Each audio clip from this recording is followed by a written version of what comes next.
V zadnjih dneh smo uskladili izhodišča za koalicijsko pogodbo za naslednji mandat. Lahko rečem, da je bil to lažji del posla.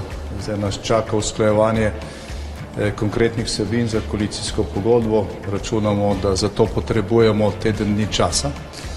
In če bomo uspešni, vas bomo te obvestili. Pa jaz mislim, da še kar nekaj 10 dni bo trajalo, preden bomo to lahko uskladili. Dejstvo je, da so ljudje na volitvah jasno in glasno povedali, v katero smer si želijo in da si enostavno želijo spremembe. Bilo vas je 55, zdaj ste padli na 40. Mislim, da je to, bom rekel, jasen pokazatelj. Zdaj tam sedite, dajte mir in poslušajte, zdaj imamo mi škarje in platno v rokih in pustite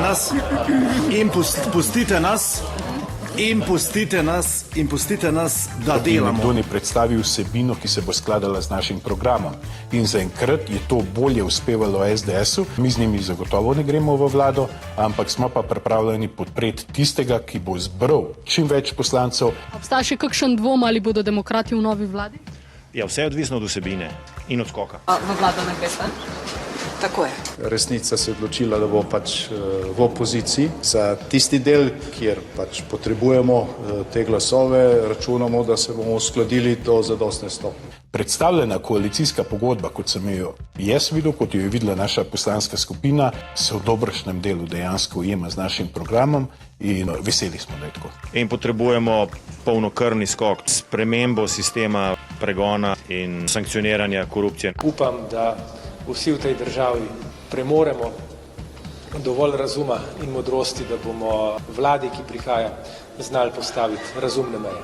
Tukaj ponavljate v nedogled neke zadeve, ki nimajo veze z dobički. Gospodarstva so bili v tem mandatu ob največji krizi doma in po svetu rekordni, pika. To so dejstva.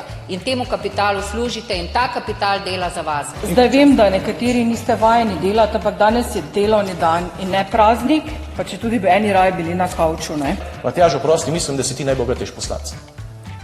Glede na podjetje, glede na vse, ne? Vem, da nekateri tukaj niste navajeni delati. Tukaj v Svobodi smo poslanci, ki smo delali, ne vem, koliko imate staža vi. Jaz delam, ne vem, od katerega leta že. Čeprav, če bi nepremičnine od Sajovica, koliko jih je, čez 70, preverili, mislim, da je bila kar kruta tekma. Tako da, lejte, ne govorite o bogataših, ker jih imate v lastnih vrstah. Zato sedaj imamo Brodnjakov zakon, a ne? Kdo v tej državi ima karkoli manj zaradi Blaža Brodnjaka? Kdo v tej državi ima karkoli manj zaradi Blaža Brodnjaka? Nihče. Zato so vam služili Južina in vaš Vizjak v Petrolu in tako naprej, da se ne spomnim. Sedaj sem šla na kratek oddih na Petrolu, je bila ena lučka stane 5 evrov, 4 cente, pa ena radenska z okusom 3 evre pa nekaj. Ne bom več tam kupovala, da povem, to ni smešno. Mislim, mi tukaj nismo kreteni, ne? Da se razumemo. Bo, da greste v opozicijo, hkrati pa boste prav vi jeziček na tehnici in bi predvidoma omogočili vlado Janeza Janše. Gre vse to skupaj? Samo zdaj, ko smo pri uvodnem prispevku, veste to, da je naša stranka predlagala zakon, ki bi ukinil RTV prispevek, ki ga je podprlo 20 000 overjenih podpisateljev, še ne pomeni, da nas smatrate kot sovražnike in da morate ravno take kontrapropagandne prispevke. Če mi dovolite, bi lahko samo zaključil misel. Če se vrneva na vprašanje, to lahko... Seveda pokomentiral sem prispevek, ker ste to pa želeli. No, se pravi, ni potrebe, da stranko resnice smatrate kot sovražnike, zato ker to nismo. Mi si želimo dobre radiotelevizije Slovenije in pa predvsem radiotelevizije Slovenije, ki bo objektivna in bo delovala v korist ljudem.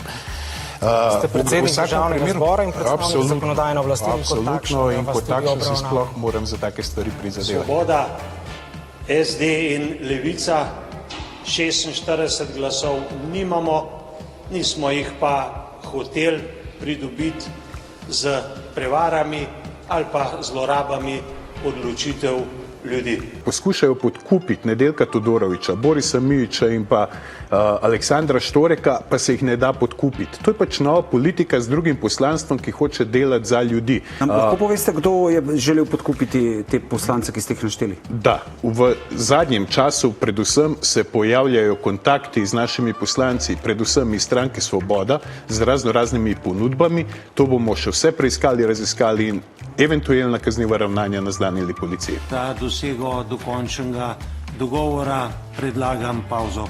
Če se prav razumem, ste pripravljeni umakniti amandmaje, če se dogovorimo v pauzi. Če bo eden sprejet, drugega umaknemo. Predsednik, mi ne podlegamo čustvenim pritiskom in izsiljevanjem, ne rabimo pauze, ne rabimo razmisleka, mi ustrajamo pri svojem predlogu, ki smo ga že čisto na začetku korektno, kot je bilo prej razloženo, povedali. Potem mi je jasen tudi rezultat potencialne pauze. Stališče, da nam kar naenkrat tudi pauza za posvet, saj med bodočimi opozicijskimi skupinami ne pripada. Odločitev govori sama Mladi zase. se danes ne odločajo več, kaj jim bo zvečer ob 10 povedala Tanja Starič na Odmevih, ker malo tam kima pa malo komentira. Poslušajo podcaste, kjer ljudje logično razmišljajo. Ne glede na to, kaj so mi takrat naredili, vse je bilo dokazano kot nezakonito, vse je bilo izpostavljeno kot nezakonito, moram reči zdaj v tem momentu, da je to kamilica proti temu, kaj mi je v zadnjem času delala stranka Svoboda. Janez, zate dva stavka za razmislek. Pohlep je eden smrtnih grehov, ne?